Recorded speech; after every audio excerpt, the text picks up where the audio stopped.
نہ رب کا وہ ڈر ہمارے دل میں ہے، نہ رب کے ساتھ وہ محبت ہمارے دل میں ہے.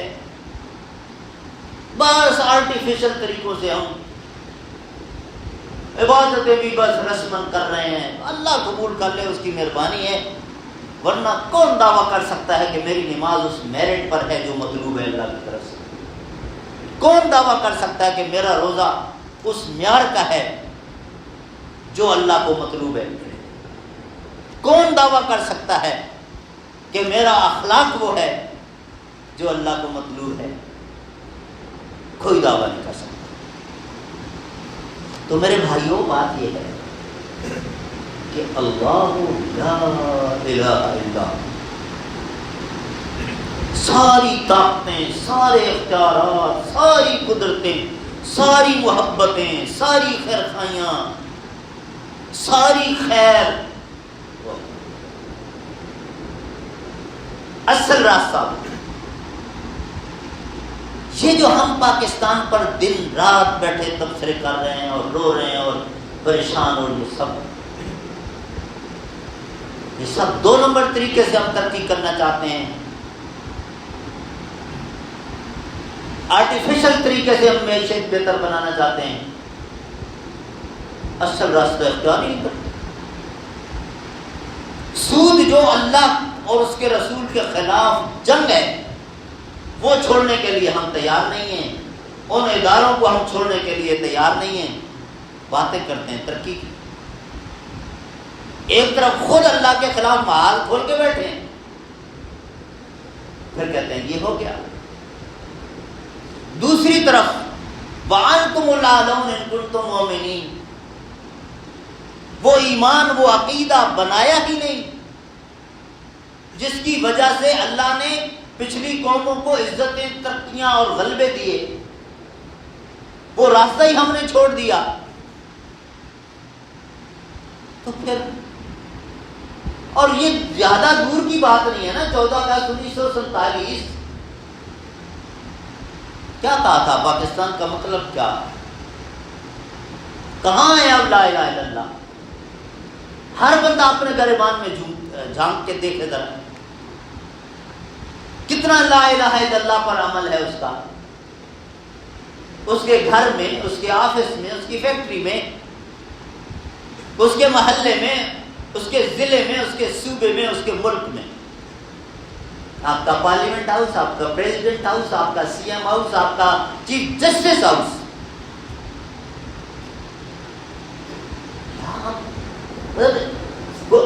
خود کوئی کسر نہیں چھوڑی ہوئی ہے اللہ کے غضب کو دعوت دینے کی.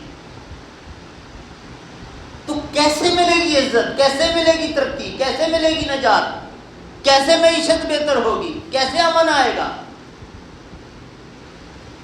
اللہ لا الہ الا ہو، لا الہ الا ہو کا مطلب سادہ سے الفاظ میں اگر سمجھنا چاہتے ہیں، پیغام جو اس کا ہے کہ اللہ کے ساتھ وہ تعلق بناؤ جو اللہ کا حق ہے. اللہ کو وہ سمجھو جو اللہ ہے. اللہ کی وہ شان، وہ عظمت اپنے دل میں بساؤ جو اس کی ہے. امام حسن بصری نے کہا تم نے لوگوں سے اللہ کو کم کر سمجھ لیا کہ لوگ دیکھیں گے، یہ سوچ کر تو آپ وہ جرم چھوڑ دیتے ہو. یہ سوچ کر کیوں نہیں جرم چھوڑتے کہ اللہ دیکھ رہا ہے، اللہ کی عدالت میں پیش ہونا ہے. اور پھر جو اگلے الفاظ ہیں الحی القیوم، کوئی غلط فہمی ہو تو وہ پھر ان الفاظ میں دور کریں. الحی القیوم. بڑی بڑی طاقتیں آئیں، ایک عرصے تک حکومت کی، اپنا جبر کیا، ظلم کیے، لیکن وقت آیا کہ پھر ان کو زوال بھی ہوا. دیکھ لو فرعون کہاں ہے آج، اور بڑے بڑے لوگوں کو دیکھ لیجیے. رب کا فیصلہ جب آیا، موت سے بھاگ نہ سکے، رب کا فیصلہ آیا بیماریوں سے نہ بچ سکے، رب کا فیصلہ آیا اپنے گن مین نے مار دیا، رب کا فیصلہ آیا اپنی آنکھوں کے سامنے اپنے بچے کو نہ بچا سکا۔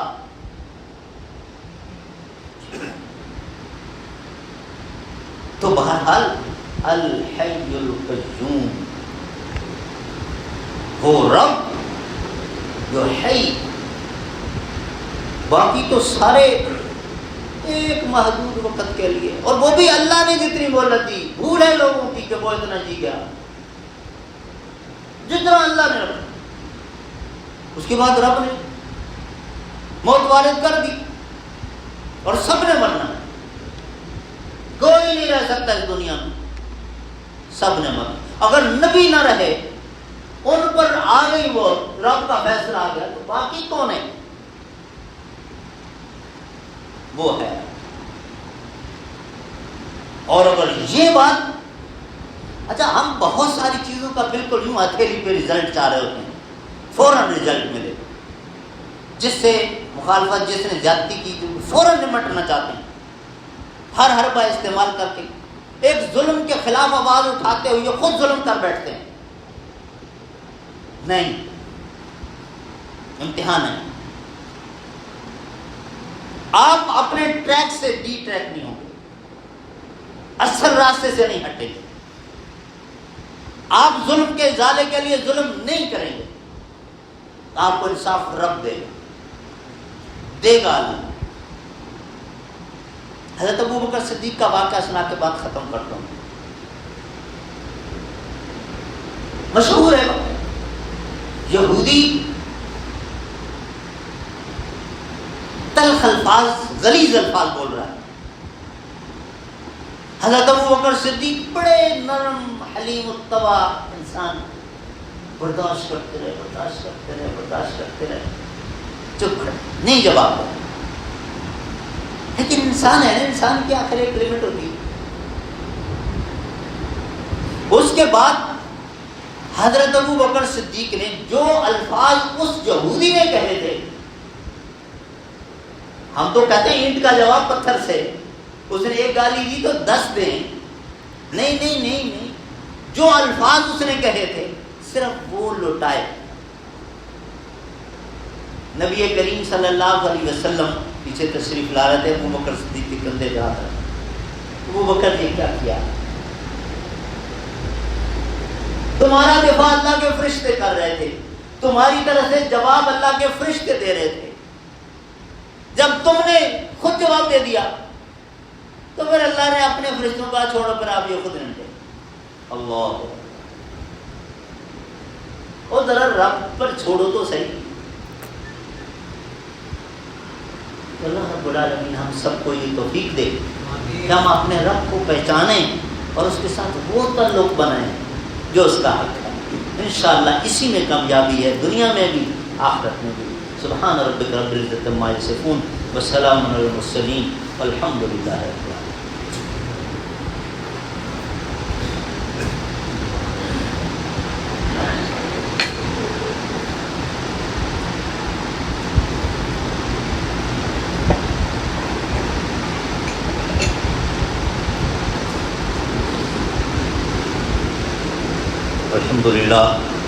الحمد لله نحمده ونستعينه ونستغفره ونؤمن به ونتوكل عليه ونعوذ بالله من شرور أنفسنا ومن سيئات أعمالنا من يهده الله فلا مضل له ومن يضلل فلا هادي له وأشهد أن لا إله إلا الله وحده لا شريك له وأشهد أن محمدا عبده ورسوله اللهم صل على محمد وعلى آل محمد كما صليت على إبراهيم وعلى آل إبراهيم إنك حميد مجيد اللهم بارك على محمد وعلى آل محمد كما باركت على إبراهيم وعلى آل إبراهيم إنك حميد مجيد۔